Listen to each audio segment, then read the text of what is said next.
Smart homes అదుర్స్ reality రంగంలో సరికొత్త విప్లవం హోమ్ ఆటోమేషన్ గురించి పూర్తి వివరాలకు చదవండి రేపటి సాక్షి దినపత్రిక.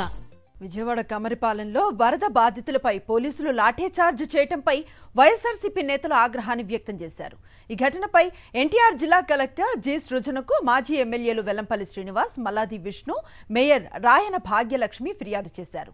బాధితులకు అన్ని విధాలా అండగా ఉంటామని, వారికి న్యాయం జరిగే వరకు పోరాడతామన్నారు. చంద్రబాబు ఇప్పటికైనా బురద రాజకీయాలు మానుకోవాలని హెచ్చరించారు.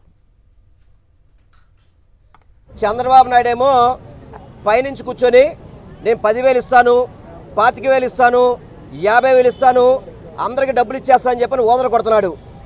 కానీ నిజంగా ఇక్కడ వాటర్ వచ్చి మా ఇల్లు రాసుకోవట్లేదని చెప్పని అందరూ అడుగుతుంటే పోలీసులతో లాఠీ చార్జీ చేయించారు. మహిళల మీద నేను రాత్రి పోలీసులతో లాఠీ చార్జీ చేయించారు వరద బాధితుల మీద. ఇదా వీళ్ళు చేసింది వరదల సహాయం? ఇదేనా వరదల సహాయం చేసింది?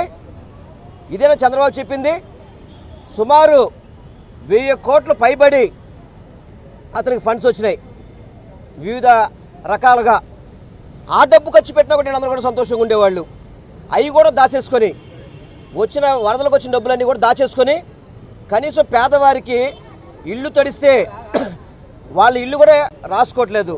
మళ్ళీ దీనికి వంక ఏం చెప్తున్నారంటే మీ కార్పొరేటర్ వద్దన్నారని చెప్పని దుర్మార్గంగా మీ కార్పొరేటర్లు సంతకం పెట్టలేదని చెప్పని వీళ్ళు తప్పుదో పట్టిస్తున్నారు వీళ్ళని.